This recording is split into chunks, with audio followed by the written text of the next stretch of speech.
All right, so depending on which article you read, you're going to get kind of two different stories. This one here is making it sound like Tobias Forge of Ghost is just out of material, just has nothing left. But I looked at People magazine, and they're talking about more so he just wants to be home with his kids because he's been away a lot, obviously doing the band stuff. But I wanted to take this as an opportunity to make a suggestion to Tobias for what to do next while he's got time to kind of ruminate on some stuff. Because it does mention he is looking for a direction to go in, and during his break from music, wants to look into other avenues of what to do and how that will lead the future. But I've always felt like with Ghost, there's something they should do, the band should do, really he should do, to update an older soundtrack and possibly film, because I think Ghost's sound would be able to fit this well and update it. And I know a lot of people are probably like, what are you talking about? And I'll get to that in a second. But I think that this would be a perfect fit, and I'm hoping I can get this to somebody or to Tobias that he'll see it. I don't know how active he is on social media, but I'm going to pull up another image here.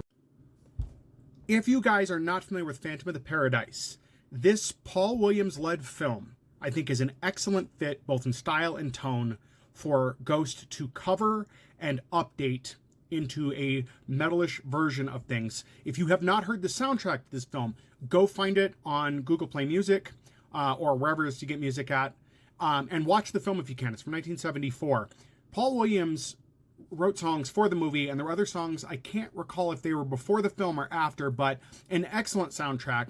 And basically, there's Winslow Leach is the main character. He sells his soul to the devil for fame. He signs a contract. Now, he has a horrific accident in a record pressing plant that transforms him into the Phantom, which you can see right, I can't point to it right up there in the helmet.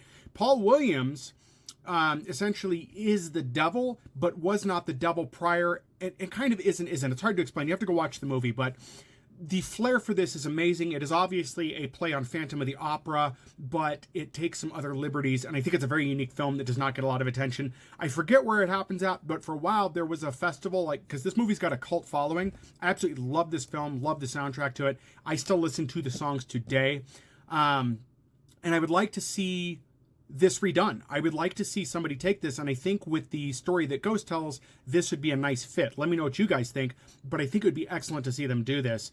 I would pare it down, my advice anyway, not that I matter, but my advice would be to pare down the remaking so it's not as fast as the remake of Jesus He Knows Me.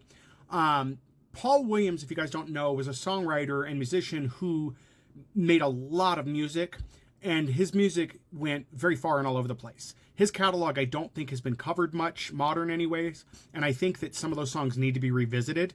Now, I will say that the Phantom of the Paradise soundtrack is a departure from some of the regular stuff he's doing, but again, I would love to see it done. So I'm going to try to get this out there to get as much attention as possible, but this is something I would love to see. I think it's long overdue. If you're a fan of this film, let me know what your thoughts are on that.